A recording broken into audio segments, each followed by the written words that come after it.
जय हिंद दोस्तों। Bihar SSC inter level exam के लिए आज की इस वीडियो में ज्योग्राफी से मोस्ट इम्पॉर्टेंट प्रश्नों को कवर करेंगे, जो कि साथियों आपके एग्जाम के लिए काफ़ी ज़्यादा महत्वपूर्ण रहेगा। तो साथियों आप सभी सेशन को बिना स्किप किए लास्ट तक पूरा ध्यानपूर्वक देखिए और आज के सेट में आप लोग कितने क्वेश्चन सही कर पाते हैं सेशन के लास्ट में आपको कमेंट करके बताना है। तो चलिए फटाफट से आप सभी लाइव में जुड़ जाइए। सभी को गुड इवनिंग। Good evening. तो साथियों आज के सेशन का पहला क्वेश्चन है, लेप्चा जनजाति मुख्यतः कहाँ पर निवास करती है? मेघालय में, मिजोरम में, सिक्किम में या फिर डी अरुणाचल प्रदेश में? बिल्कुल आपको सोच समझकर आंसर करना है। चलिए आप सभी आंसर बताइए। लेप्चा जनजाति मुख्यतः कहाँ पर निवास करती है?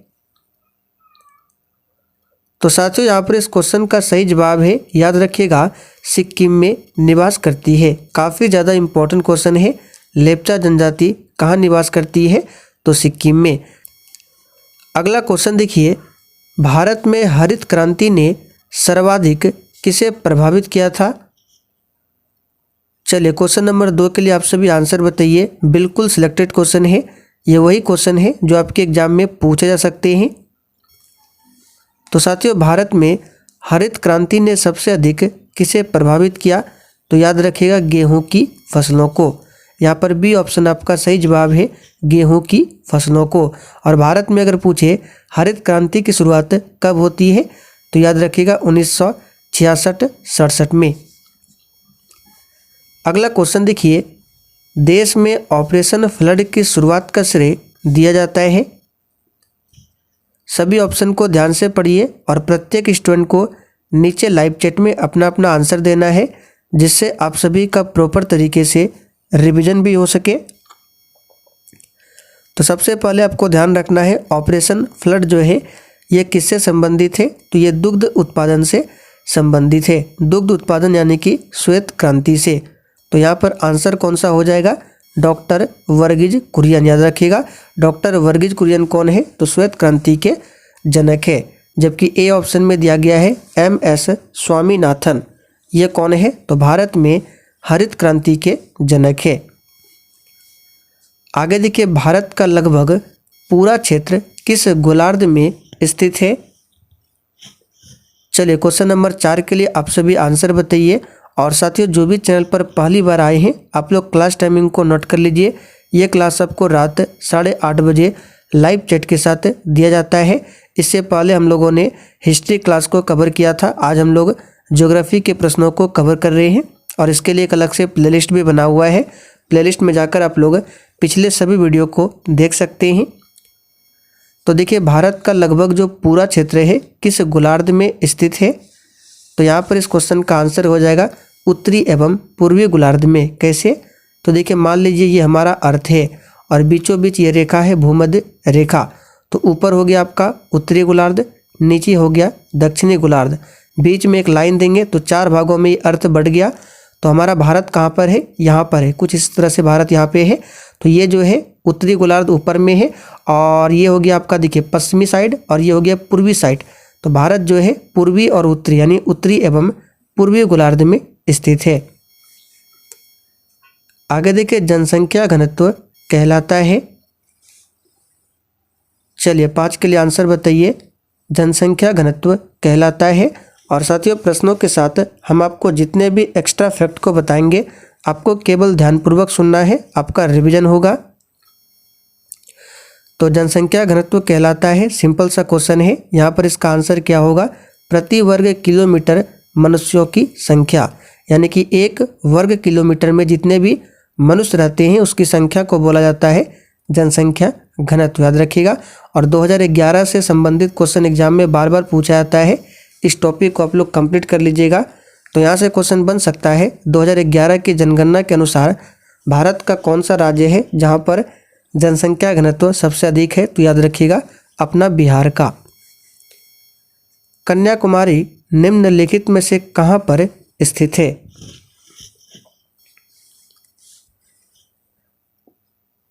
सिंपल सा क्वेश्चन है। कन्याकुमारी ये भारत के मुख्य भूमि का दक्षिणी बिंदु है कन्याकुमारी में, और ये स्थित है तमिलनाडु में। देखिए बी ऑप्शन में दिया गया है तमिलनाडु में।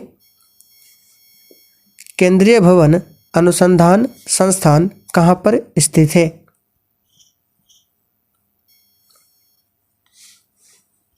तो साथियों केंद्रीय भवन अनुसंधान संस्थान कहाँ पर स्थित है? तो ये रुड़की में स्थित है। कहाँ पर? रुड़की में।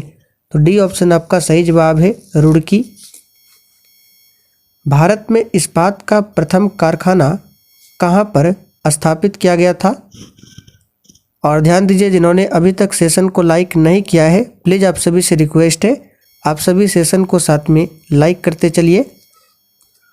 तो ध्यान दीजिए, भारत में इस्पात का प्रथम कारखाना कहाँ पर स्थापित किया गया था? तो जमशेदपुर में। यहाँ पर बी ऑप्शन आपका सही जवाब है। कहाँ पर स्थापित किया गया था? तो झारखंड के जमशेदपुर में, याद रखिएगा। अपने उद्गम स्थल में गंगा नदी जानी जाती है। चलिए क्वेश्चन नंबर 9 के लिए आंसर बताइए। यानी कि गंगा नदी जहाँ से निकलती है वहाँ पर गंगा को किस नाम से जाना जाता है? तो गंगा नदी कहाँ से निकलती है? तो गंगा का जो उद्गम है गोमुख पर्वत उत्तराखंड से भागीरथी नदी के रूप में होता है। तो आंसर यहाँ पे हो जाएगा डी ऑप्शन, भागीरथी नदी। गंगा नदी भारत की सबसे लंबी नदी है और इसकी लंबाई है 2525 किलोमीटर। निम्नलिखित में से कौन सी परियोजना राउरकेला स्टील प्लांट को बिजली प्रदान करती है?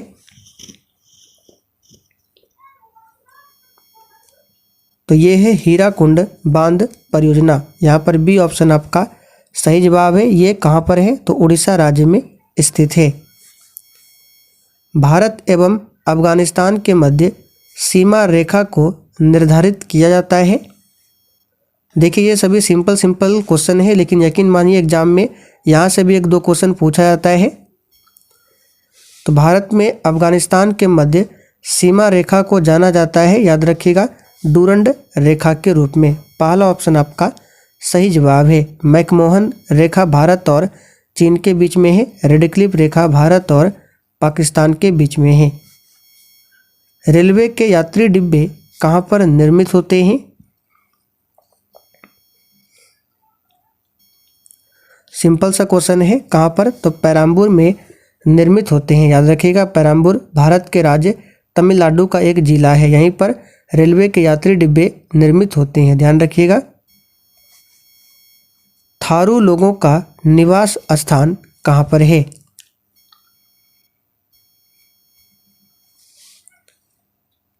चलिए आंसर बताइए। थारू लोगों का निवास स्थान कहाँ पर है? तो याद कर लीजिए, उत्तर प्रदेश में। यहाँ पर बी ऑप्शन आपका सही जवाब है, उत्तर प्रदेश। उत्तर प्रदेश जनसंख्या के हिसाब से सबसे बड़ा राज्य है। नागार्जुन सागर बांध किस नदी पर आधारित है? यानी किस नदी पर स्थित है नागार्जुन सागर बांध? तो साथियों ये कृष्णा नदी पर स्थित है। किस नदी पर? कृष्णा नदी पर स्थित है। यहाँ पे देखिए गोदावरी नदी की बात करें तो दक्षिण भारत की सबसे लंबी नदी है। 1465 किलोमीटर इसकी कुल लंबाई है। राष्ट्रीय ग्रामीण विकास संस्थान कहाँ पर स्थित है?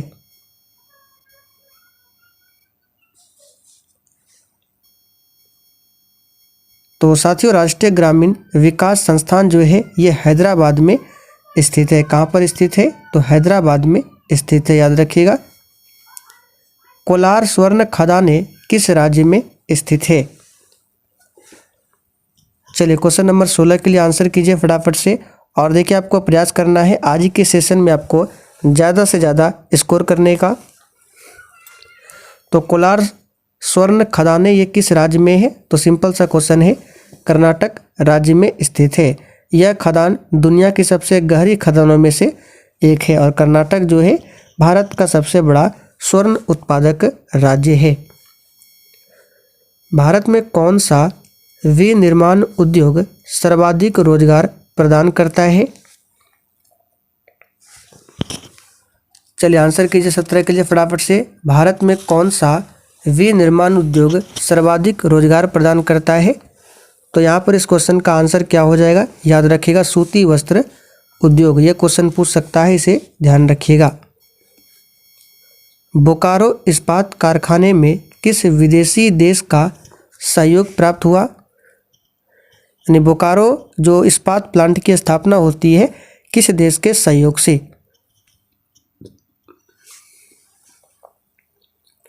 तो याद रखिएगा ये होता है किस देश के सहयोग से? तो पूर्वी सोवियत संघ यानी रूस देश के सहयोग से इसे स्थापित किया गया था बोकारो इस्पात कारखाना को। और ये किस राज्य में है? तो झारखंड राज्य में स्थित है। गंगा के दक्षिणी भाग में पुरानी जलोढ़ मिट्टी को किस नाम से पुकारते हैं? तो साथियों गंगा के दक्षिणी भाग में पुरानी जलोढ़ मिट्टी को किस नाम से पुकारा जाता है? तो करैल कैवाल मिट्टी के नाम से। देखिए डी ऑप्शन में दिया गया है करैल कैवाल मिट्टी के नाम से। यहाँ पर डी ऑप्शन आपका सही जवाब है।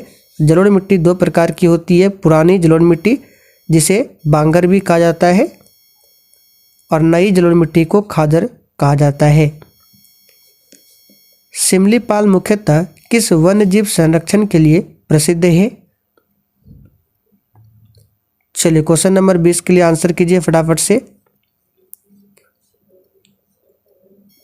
तो साथियों सिमलीपाल राष्ट्रीय उद्यान जो है ये है कहाँ पर? तो ये उड़ीसा राज्य में स्थित है और यह जो है एक हाथी अभ्यारण्य है। तो आंसर हो जाएगा आपका हाथी के लिए। नंदन कानन अभ्यारण्य किस लिए प्रसिद्ध है? देखिए आपके एग्जाम में राष्ट्रीय अभ्यारण्य से संबंधित एक क्वेश्चन पूछा जा सकता है, तो इस टॉपिक को कंप्लीट कर लीजिएगा। तो नंदन कानन अभ्यारण्य एग्जाम के लिए इंपॉर्टेंट रहेगा, इसे भी याद कर लीजिए। ये क्वेश्चन ऑलरेडी बिहार एसएससी के द्वारा पूछा जा चुका है। तो ये कहाँ पर है? तो याद रखिएगा नंदन कानन बाघ अभ्यारण्य जो है ये स्थित है कहाँ पर? तो ये है सफ़ेद बाघ के लिए प्रसिद्ध है। सी ऑप्शन आपका सही जवाब है और ये उड़ीसा में स्थित है। सदाबहार वन कहाँ पर पाए जाते हैं?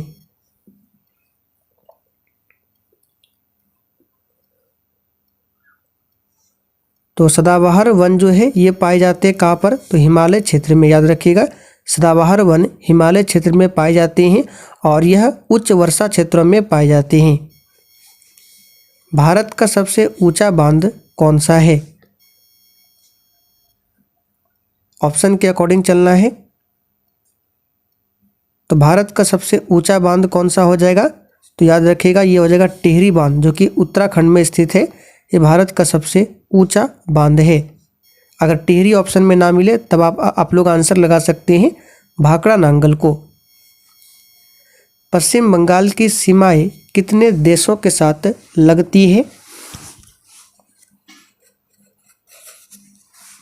तो यहाँ पर 24 के लिए आंसर क्या हो जाएगा? तो याद रखिएगा 3 देशों के साथ। यहाँ पर पहला ऑप्शन आपका सही जवाब है। किसके साथ? तो बांग्लादेश, नेपाल और भूटान के साथ। राष्ट्रीय चावल अनुसंधान संस्थान कहाँ पर है?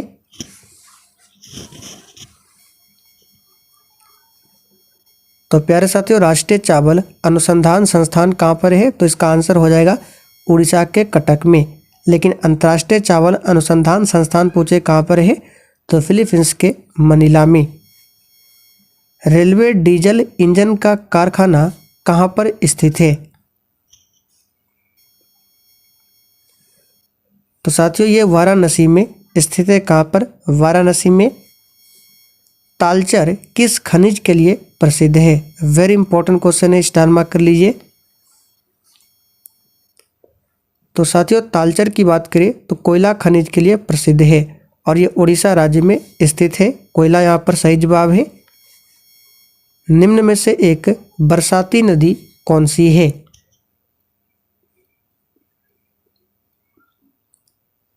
सही जवाब है व्यास नदी। याद रखिएगा व्यास नदी पंजाब हिमालय में बहने वाली एक प्रमुख नदी है और इसका उल्लेख ऋग्वेद में केवल एक बार मिलता है। श्रीशैलम परियोजना किस नदी पर बना है?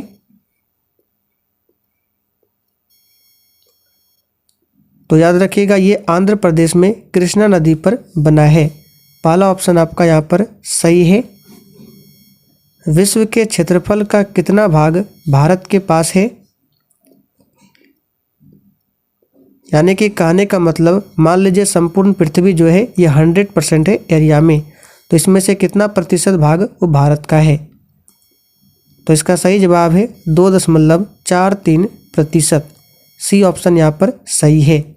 और क्षेत्रफल में भारत जो है विश्व का 7वां सबसे बड़ा देश है क्षेत्रफल में, और वर्तमान में जनसंख्या के हिसाब से भारत अभी पहले स्थान पर आ गया है। आखिरी क्वेश्चन है, विजयवाड़ा किस नदी के किनारे बसा है। तो यहाँ पर इसका आंसर क्या हो जाएगा, ये बसा हुआ है कृष्णा नदी पर। पहला ऑप्शन यहाँ पर सही है। साथियों आप लोग कमेंट करके बताइए, लास्ट में मैट्टूर बांध पूछा जाता है, मैट्टूर बांध ये किस नदी पर है। तो चलिए साथियों आज के लिए इतना ही। अब आप लोग कमेंट करके बताइए आपने आज के इस 31 क्वेश्चन में कितने क्वेश्चन के सही आंसर दिए हैं।